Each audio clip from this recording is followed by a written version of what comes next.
En 2020, 777 000 femmes, hommes et enfants sont venus demander une aide ou un soutien vital aux quelques 61 000 bénévoles du Secours catholique Caritas France. Confinement et normes sanitaires ont forcé nos quelques 3 500 équipes à s'adapter, mais derrière les masques, les situations d'urgence n'ont pas disparu. La pandémie a même cruellement mis en lumière les vulnérabilités de notre société. Sur l'ensemble des ménages accueillis en 2020, le niveau de vie médian était de 537 €, soit une baisse de 6 € comparé à 2019.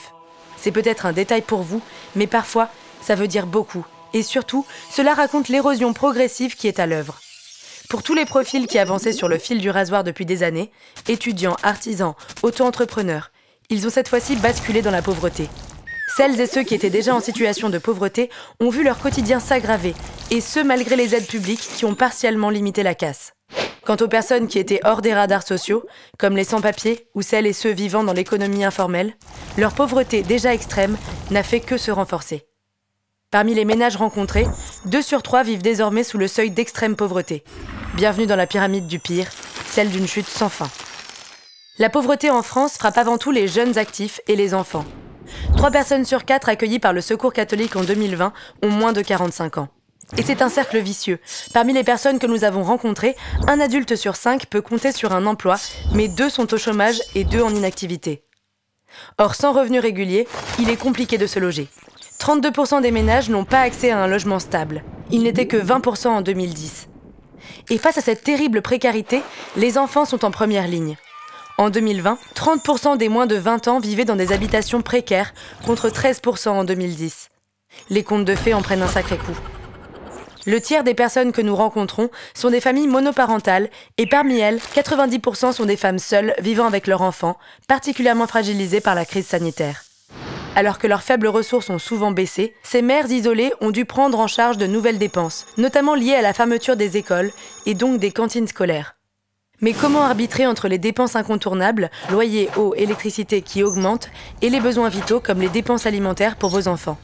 Le choix est violent et progressivement, les privations deviennent quotidiennes. Pour mieux comprendre cette dure réalité, nous avons mené une enquête spécifique dans 12 départements auprès de 1088 ménages à qui nous avons donné une aide pour se nourrir en 2020. Les résultats sont tristement édifiants. 9 ménages sur 10 sont en situation d'insécurité alimentaire.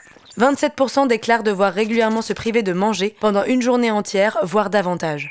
Pour 57% des ménages interrogés, c'est la première fois qu'ils faisaient une demande d'aide alimentaire. Derrière les enjeux d'alimentation, surgit ainsi la partie émergée de la crise actuelle. Aller au marché, à l'épicerie, choisir sur les étals des produits de saison sains, savoureux, c'est agréable et presque banal, n'est-ce pas ? Eh bien en 2020, pour près de 7 millions de personnes vivant en France, ce n'était qu'un lointain mirage. Près de 7 millions de personnes auraient eu recours à l'aide alimentaire. 10% de la population du pays, un chiffre qui avait déjà doublé en 10 ans. Qu'il s'agisse de jardins partagés, d'épiceries solidaires ou de groupements d'achat, des solutions de proximité se mettent en place pour permettre à toutes et tous d'avoir un accès digne à une alimentation durable et de qualité. C'est indispensable pour notre santé, pour l'environnement et pour le lien social.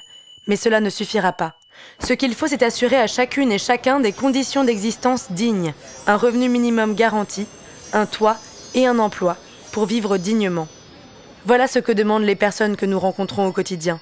Vivre dignement. Ça fait un beau slogan de campagne, vous ne trouvez pas ?